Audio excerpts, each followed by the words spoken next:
Welcome back to Main Street Living. Sort of an uncertain time for a lot of us right now. Not really sure about a lot of different unknowns. And the NFL teams right now can definitely feel where we're coming from on that one. We have 32 teams ready to start making their selections in the NFL draft starting next Thursday. Here to talk to us today about it from VSiN, senior editor Matt Youmans. Matt, welcome to the show. Hey, great to be on with you. Yeah, you're right about that. It's definitely different here in Las Vegas right now. If you drive down the Strip, it's like small town America. There's nobody on the Strip. But there's nothing going on in the sports world really, except for this NFL draft next week, which there's going to be a lot of eyes on this draft. Right. And we know that Commissioner Roger Goodell is going to be announcing him from his basement, which I'm sure will look bigger than most of our homes. But nevertheless, what can we expect from this virtual draft? Well, you can expect a quarterback to go number one. Joe Burrow had an incredible season at LSU with 60 touchdown passes, 6 interceptions. Best year a college quarterback's ever had. He's going to go number one. Will the Bengals trade that pick? Probably not. Then you got Chase Young, defensive end out of Ohio State, probably goes to the Redskins at number two. I really think the draft truly starts with the third pick, the Detroit Lions. They might move out of that spot, and then what happens with the quarterbacks? You're in Los Angeles with the Chargers, and there's a lot of pressure on that franchise to find a quarterback of the future. Is it Tua Tagovailoa from Alabama? He's got a lot of medical issues or questions right now, and these teams, because this is a virtual draft, have not had a chance to sit down with a lot of these prospects and conduct physicals. So he's kind of a mystery man in this draft in terms of he hasn't passed his physical with a lot of teams. What do the Chargers do at number 6? What do the Dolphins do at number 5? Where do those quarterbacks go in the top 10?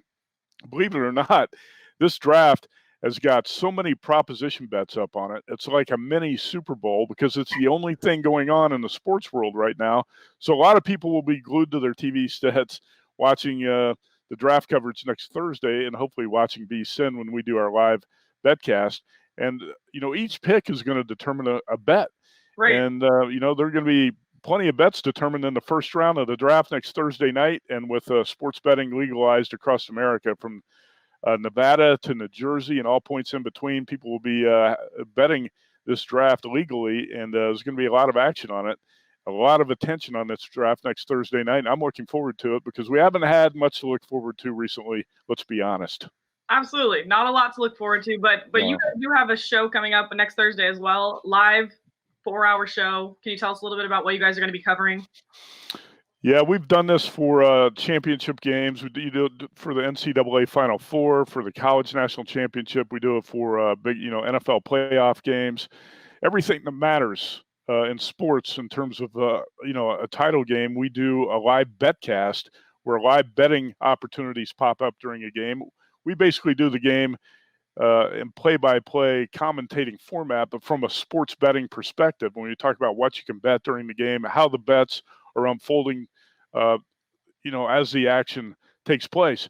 So that's what we'll do with our draft betcast on VSiN. We're going to talk about these picks as they happen next Thursday night in the first round. And like I said, each pick is basically going to determine a bet. So there's going to be a lot of interest in the draft, and we will do a 4-hour live show. Obviously, the NFL Network, ESPN, ABC have their broadcasts. Ours is going to be a little bit different because we were doing it from a sports betting perspective. So if you have action on this draft, you would want to watch us next Thursday night for our 4-hour show. Right, and it'd be nice for us to all to have a little action, a little bored right now. With this virtual draft, are there any benefits to it? Is there anything we're going to see different? For example, maybe less trading going on? I think that's a mystery because of the virtual draft format. Nobody really knows, and that's one of the most interesting aspects. We haven't done this before. Yeah, right. You can speculate. Maybe there'll be fewer trades because it's a little bit more difficult to communicate, or maybe that's not the way it turned out. I think there's going to be some trades. And then once teams figure out, how to communicate and how to make this virtual draft format work smoothly, I think it should go off without a hitch, and it should feel like a normal draft, even though, like you said, it's from Roger Goodell's basement, not on the Las Vegas Strip. This was going to be one of the biggest spectacles in sports. There were going to be about 700,000 or 800,000 people on the Strip next week for the NFL draft, and instead it's going to be Roger Goodell in his basement.